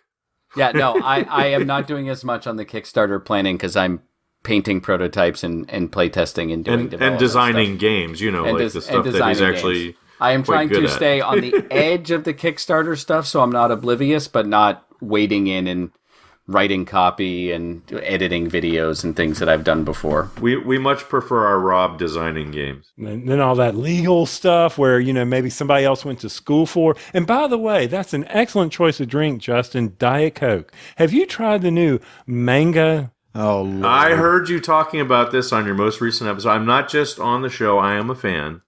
And I have to say, I did not try the mango. I tried the zesty blood orange. And I actually don't like it that much. I'm glad you said the word orange at the end, because I get freaked out for a second that the Coca-Cola company had lost it. It's just got too much of an aftertaste with the orange flavor. Too zesty? Tony gave me a mango Diet Coke to try tonight. It's better, but I'm not sure going to go rush out and buy that. How in the world do we get back to Diet Coke? All right, so here's the deal. The Kickstarter is up for Fireball Island. So you've got this road tour. Can they just go to the website, restorationgames.com, to see where this game's going to be going through the states? Yeah, so we're doing it sort of like a music tour. We've got concert T-shirts we've got and tour dates and stuff like that we've got lined up. And we've got some really fun places. I know some of the early stuff will be at PAX East. I know he's going to be at the Secret Cabal meetup at Beer Mongers on the front end of this. So that'll be fun. But yes, you can go to our website, or you can go to our Kickstarter page and see where Fireball Island's going to be. And we're asking you whether you pledged, whether you think of pledging, whether you're just interested in the game, come give it a try. Like, we're still looking for feedback on, there's a lot of cards, there's a lot of combinations, there's a lot of questions people have. Like, can I flick a marble like this? What happens if we have that? We want to make sure that we get as many people playing it as possible. Come on by. Yeah, definitely. If you're in the area, people, you need to give this a try.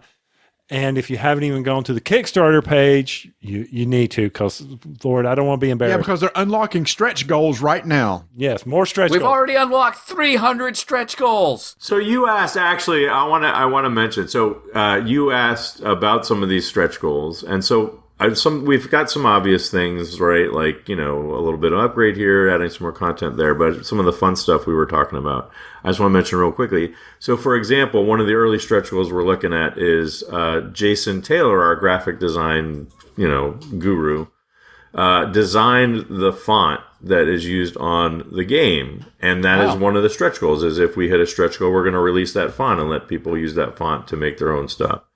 And then we've got on the complete other end of the spectrum, way back when we started working on Fireball Island, JR said as soon as he found out that we were going to get Fireball Island, he said, well, it's going to do $5 million. I was like, okay, great, JR, thanks. And I said, I tell you what, JR, if Fireball Island hits $5 million on the Kickstarter, I will buy you a car. Oh! And so our $5 million stretch goal is JR gets a car. Oh, that's awesome. So I don't think it will happen, but prove me wrong. I will be happy. I don't think it'll happen. I will be happy to buy JR a car if that meant we got to $5 million on Fireball Island. I like our stretch goal. Everyone gets a pony. There you go.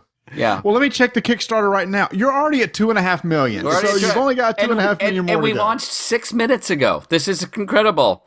This is great. Yeah, it's just unprecedented. Yeah. So we have some fun. We have some stuff that adds to the game. We have some sort of fun little bits and pieces that we're putting there, and we're being a little coy because that's the nature of stretch goals, is you kind of manage them and kind of see where people are interested and then put them in, redo the order behind the scenes. But no, we got some stuff planned. It's gonna be fun. Before we let you guys go, I did go out to our Podge Pledge backers who are in the Slack channel, and I said, all right, if you're still awake, people. And Tony, how do they get in that Slack channel? By giving us money to our Pod Pledge. That's how you get in there. Wow. Okay. I could have been more tactful than that, but go Why ahead. would I be tactful? If I was more tactful, I wouldn't be me. Plain and simple. Yeah, That's true. I think that's true. That's the unvarnished truth right there. Money gives you access. That's right. Money gives you like access. most things in life. And a mason jar. Yes, which that's right. I'm getting ready to package all that stuff up. And by the way, Rob's got a battle axe hanging over his head, so I'm very tactful with him in this video. That is a foam battle axe that Mike Gray, a titan in the industry who hired me, had in his office at Hasbro, and it was one of the things they took. It's one of the few props from Hasbro. It's foam. I'm not a violent man. I have a cutting wit. But other than that, but that's it. That's it. But a foam battle axe. Yeah. All right, Tony, get to the question. I know where we're going here. Who in the world came up with your company titles, and how does one become Tinker-in-Chief? Did we all come up with our own titles, or do you bestow them, Justin? I think I have. I know. So Lindsay and Jason came up with theirs. So Lindsay's our production superhero. Yep. And but I came up, or at least I proposed. I would never impose a title on someone, but I proposed the ones for Suzanne, who's our master of fireworks, and JR's our Tinker-in-Chief, because JR's, what he actually does is a lot of development on the games and design work, obviously, and he's constantly tinkering. So it just seemed like a good fit. And when I told it to him, he was like, "Oh yeah, that's it. I love it." So. Who wants these staid, boring titles, right? When you can be something cool. I mean, we work in board games, right? I mean, let's have some fun here. The closest we come to a boring title is mine, and I'm the only guy who ever wears a tie and not shorts. So. But it's funny, he's the chief restoration officer, and I can't not call him the Crow. I constantly just call him the Crow. I'll take it. Not to his face, but I guess the cat's out of the bag now. Call it to my face. I like it. Another quick question. Justin, have you ever experienced the card that Marty and I was able to get in the game, Robinson Crusoe from Ignacy? No. What are you talking about? You're asking this because this is my number one game of all time, right? Yes, but there's an actual card in Volume 2 that was crafted by Ignacy when my wife said, "We're getting rid of this game because it's too depressing. Someday you need a sunny day at the beach." Oh, yeah. I think I did remember that. I forgot that was from you guys, yeah. I haven't gotten that one yet. It's funny, I've played a few times with my second edition, but I have not gotten that card yet. I've seen it, though. Rob, Justin, who's the better cook? Oh, there's only one way to settle that, but... Yeah. Oh, I want to be there for that. I want to judge. There's only one way to settle that, so let's hope we hit a stretch goal. Oh, you got to go to the Iron Kitchen? The Iron Kitchen. Iron Chef. At the Gen Con. I think we need to set something up. We don't know where, we don't know how, but let's just say one of us has been paid to cook. Oh. Listen, there's no doubt I am the underdog here, but I got the skills to pay the bills. Yeah, I actually don't know who's the better cook. I if we did a chop challenge, maybe me. But if we all got just to make our favorite dish, I'm going to put it with Justin, because I'm just I don't have a favorite. I just have this restless mind where I always am experimenting and doing other things. And I bet Justin just has like 5 dishes he can just nail and make perfect, like time in and time out. I say we get a couple hot plates at the booth at Restoration at Gen Con, and we have a cook-off every day. Yeah, I'm sure the Gen Con LLC people would love us doing cooking demos on their floor. They love cooking oil in the dealer hall. Yeah, hot fats, and it's great. And knives, lots of knives too. They lots like of that. Knives, yeah. All right, so every week Tony puts up a poll on BGG, and we put up just one today, and it's food related typically. So we're going to ask you guys the food related question is, of these Mexican foods, what is your favorite? Taco, burrito, quesadilla, chimichanga, fajita, nachos, or Tony's last entry is, "You idiot, you forgot the best thing ever." The last one. Oh, what did Tony not put on there? I don't know, but that was a Mexican list written by an American. That is true. Hey, Taco Bell's menu is not that long. A gordita. Can I have the Dorito Loco taco, please? So I'm a fajita guy all the way. I mean, yes, I agree. It's a very Americanized list, but nothing wrong with that. That's all good eating right there. And I do like fajitas quite a bit, though. Yeah, it's fine. To me, any one of those is the same thing. It's the same ingredients, and it's how many folds did you put in your tortilla, right? Like, and how much assembly did you have to do yourself? Like, did they finish it, or are you finishing it? Did you fold it once? Did you roll it up? Like, really, at this point, it's like just a slight technique and finishing thing to the same 6 ingredients. So, I the whole basis of the question, I'm just going with, I'm just questioning the whole thing. That's why I went with the last one. And yes, there's always the common answer, Tony's an idiot, and I appreciate all the people. For some odd reason, that one leads usually. I'm not really sure why, but I can handle that. Oh, yeah. We rolled our Lord of the Rings RPG characters the other day. Nice. Yeah, that's great. Yeah, we were excited about that. We're looking forward to it. Now we just have to wait 3 months before we're able to play and get them together. That's fine. Can I be a hobbit brewer and gardener with I just want to sit and not adventure and just brew beer and smoke a pipe, and you guys tell me how it was? Yes. Can I be that character, and you just, every couple months you send me an email and said, we did stuff, you made a stout, and I'll be like, thank you. That's all I want out of that character. We can get you some pipe weed. That's fine. You can just say, it's harvest time, and I'll be like, oh, fantastic. The Shire looks so pretty this time of year. Don't give me an adventure. Rob wants to be that farmer that they run through his field at the beginning. Farmer Maggot.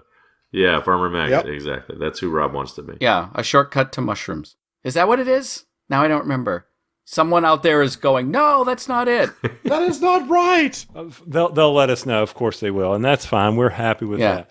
So once again, gentlemen, thank you so much for taking time out of your busy schedules a second time, and for coming on to the show, telling us all about Fireball Island, which you really didn't need to because it's already funded and met its stretch goals. All of them. We still want to get JR his car, yeah. Yeah, no, we went from launching at the start of this to JR had a car at the end. It was just a world record. It's amazing. JR's excited right now. They didn't say what kind of car, Hot Wheels, whatever. What was that thing about Hot Wheels the other day, Marty? Lord, let's let them go, and we'll talk about it later, okay? All right, we will talk about... Was I supposed to be recording this?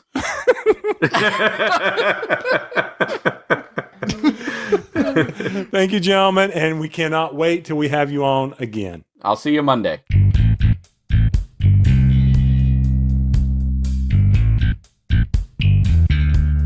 If you hadn't had a chance to go out to thebrokentoken.com, be sure to check it out. You'll be surprised at some of the new things they've added, as well as some of their classics. Like what? What do you mean, like what? Tell me. Like what? Well, the Gloomhaven Organizer is still a hot topic.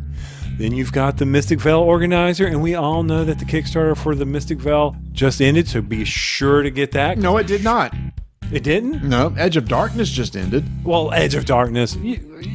You're throwing me off, man. I'm sitting here trying to look at... I'm telling you, that's not Mystic Veil. Okay, it's not Mystic Veil, but we're talking about the Broken Token. Okay, sorry. And they're really cool dice tumblers.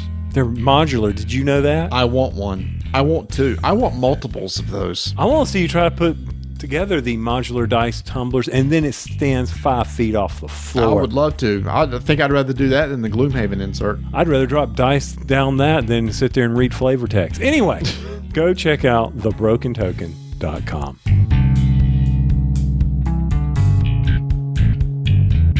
Okay, we got to wrap this up. We've been here way too long. But hopefully it was very informative for people to hear about Fireball. And those guys are so much fun to have on the show. They are. They really are. And, I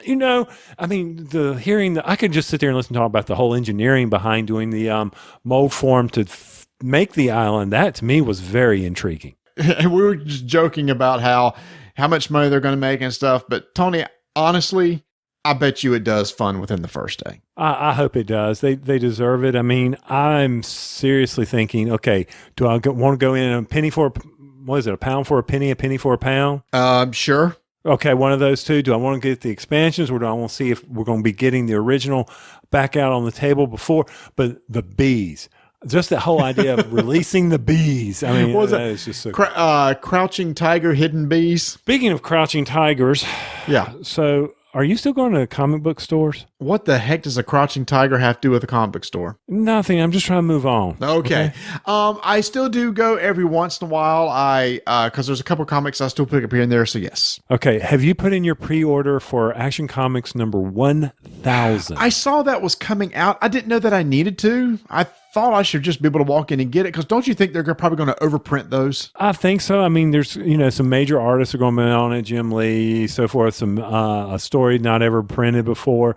I mean, it's $8. It's due to come out, I believe, is around the April 18th time frame if they meet it. But I'm sitting here going, like, do I need Action Comics 1000? What other comic book will make 1,000? Oh no, I totally agree. Well, Detective Comics. Oh, Detective Comics. It's up in the 900s right now. I mean, I will go and get it just to have a copy. I know it's not going to be worth anything, but I just want it because it's 1,000. I mean, it started in the 20s, the 30s. It took a long time to get there. Right, and that's why I'm just kind of curious about it. I'm like you. I don't want to buy it for any hold on to it. Oh, it's going to put my kid through college. Wait, she's already through college. But it would be a nice one to have. I just don't want it to. But the way they look, it looks like it's going to be this huge graphic novel, and that's not what I want. I'm wanting a comic book. Well, it is a comic book. It's probably thicker than normal. I was going to say $8 for a comic book. Is that what comic books are going for now? No. They're $2.95, $3.99, something like that, depending on which title that you get. No, this is just because it's a special one. All right. I didn't know if maybe since you were still going to a comic book store, if you're putting your name down on a list, and if I need to run into one to get my name on a list. I'll check on you. I'm not sure, but I'm for sure interested in getting it. I definitely want to get the Detective Comics when it comes out too, because I'm also very interested in that. Okay, just check on that for me and let me know so I know if I need to deduct $8 from my Fireball Island nest egg so that I can have Action Comics 1000. I appreciate you taking care of me. Yeah, and it's actually a good little segue because speaking of graphic novels, Ryder Games is coming out with a Kickstarter right now, where it is you remember the old choose your own adventure books that we had as a kid? Yeah, I always turn to the page where it says you died. Yeah. You read through the book and it says turn to page such and such to continue the story. They're coming out with a line of graphic novels based on the same concept. And they sent us an early prototype of one that's called Captive, and it's going to be a series of books with different stories that's out on the Kickstarter, and they're going to be like $22-23 bucks a piece. Now, the one they sent us is soft cover, but the Kickstarters are going to be hardbacks. I actually played through this the past couple days, Tony, and this is really cool. Number one, the art in the book is good. I mean, the artist looks like any typical type of artist you'd find in a good comic book, and the whole concept is that different panels have numbers on them. So just like in the adventure books, it says turn to page such and such. As you're reading through the comic, it'll say, go to 80 or go to 96. Or what's really cool, because everything is in pictures, there are clues in the pictures. So say, for example, you go into a hallway, there may be like 4 doors with numbers over the top of the doors, and that's the panel that you turn to. Ah. Yeah, but it's more than just that. At the front of the book, there's actually a character sheet where it has strength, dexterity, and will. So it's like a little RPG where you assign points to each of those. And as you play the game, it'll do tests. It'll say, oh, well, if your dexterity is 6 or greater, then go to this. If it's less than, go to this. So if you were to dodge something, once you would be successful in one way, but not successful in the other. But the thing is, though, is just like you said, Tony, you can die. Well, it's the same thing here. There's health in here that you can take damage over time. If you get hit or something, it'll say subtract 4 damage, subtract 5. But I think the coolest concept is the idea of there's this time. I'm not going to give away the whole story, but the premise of this book is that your daughter's been kidnapped, and you have to go to a house to try to find her. And as you're playing the game, you may run across a panel that has a little hourglass symbol. That means a time has ticked off. If you have not found your daughter within 20 time ticks, you lose. Or if you finish the game and find your daughter, you can always replay the game because you can try to do it quicker because there's multiple paths. Today, I actually found the daughter. I actually won. The problem is I didn't escape. So I didn't make it out alive, but my daughter did. But now if I go through and play it again, I know that there is this certain item that I need at the end to keep myself alive. So what this makes me want to do is go through here and investigate different rooms and try to find that item. It is a really cool idea. Think about how this has transitioned over time for you and I. An adventure book like that where you pick your adventure in your path.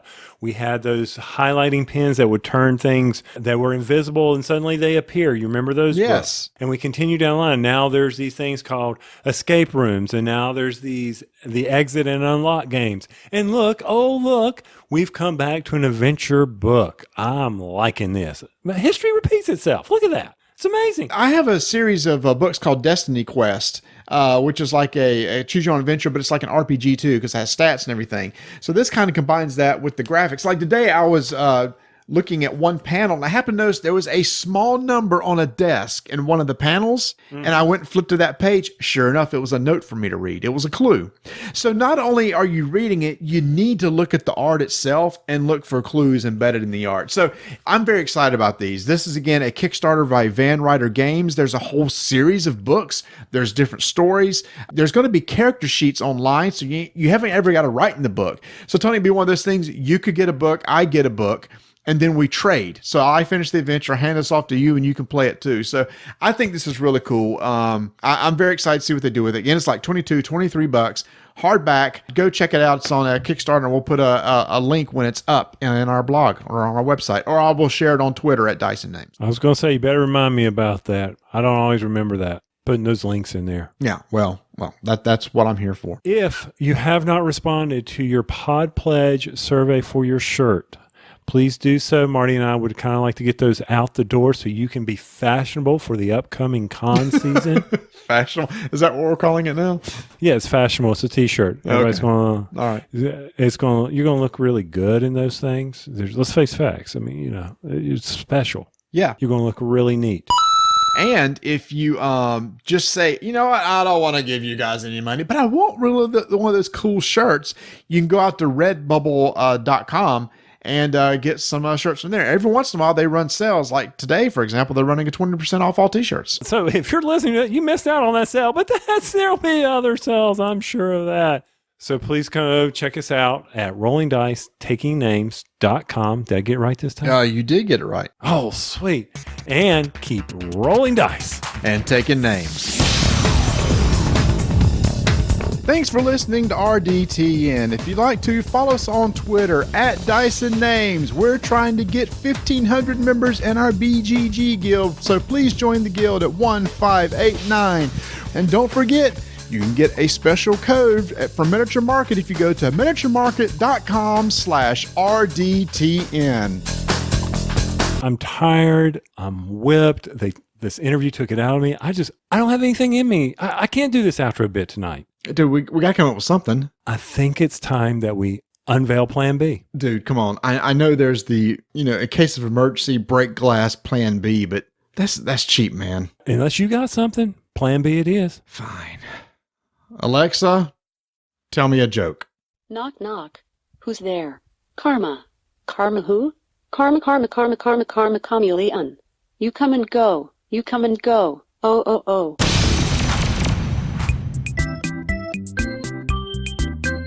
Portal Games is still gearing up for con season with some new releases coming up. But, they got their new expansion to Alien Artifacts Aftermath out. And coming, hopefully, soon to a store near you, there is the Robinson Crusoe in-store event kit for 2018. There's going to be some special items in there that your store can have for you to play the game. And if they're not advertising it, make sure to go tell your local game store owner about this in-store event so they can go order the kit. Tony, I think we need to get our local game store to get that for us. I think they do, but the best card is in the base game. It is. Sunny day at the beach. You cannot go wrong with that. But Portal Games, a Golden Geek nominee for Alien Artifacts, so we know you're going to look in that expansion, third printing of that. Yep, so go check them out at portalgames.pl, and then you can select your language. English.